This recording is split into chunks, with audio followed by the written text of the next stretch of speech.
ওং নমো ভগবতে বাসুদেবায়। ওং নমো ভগবতে বাসুদেবায়। ওং নমো ভগবতে বাসুদেবায়। ওম শ্রী পরমাত্মনে নমঃ। শ্রীমদ্ভগবদ্গীতা अथ दशमोऽध्यायः। श्लोक क्रमांक 1। श्री भगवानुवाच भूय एव महाबाहो शृणु मे परमं वचः यत्तेऽहं प्रीयमाणाय वक्ष्यामि हितकामया। পরমেশ্বর ভগবান বললেন, হে মহাবাহ, পুনরায় শ্রবণ করো। যেহেতু তুমি আমার প্রিয় পাত্র, তাই তোমার হিতকামনায় আমি পূর্বের চেয়েও উৎকৃষ্ট তত্ত্ব বলছি। The Supreme Personality of Godhead said, O mighty Armed Arjuna, listen again. For your benefit, I shall speak to you further, giving knowledge that is better than what I have explained already. Next, শ্লোক ক্রমাঙ্ক 2।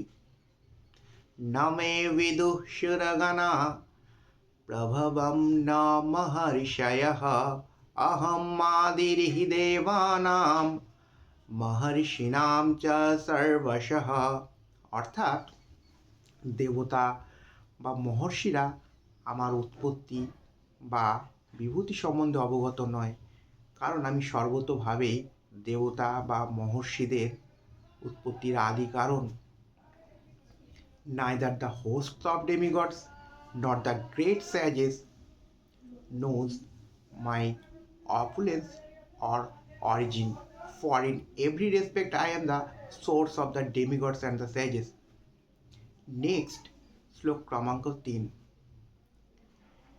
यो मामजम् अनादिं च वेत्ति लोको महेश्वरम् असम्मूढः समर्थेषु सर्वपापैः प्रमुच्यते। অর্থাৎ যিনি আমাকে জন্মরহিত, অনাদি এবং সমস্ত গ্রহলোকের মহেশ্বর বলে জানেন, তিনি মনুষ্যলোকের মধ্যে মোহমুক্ত হয়ে সমস্ত পাপ থেকে মুক্ত হন।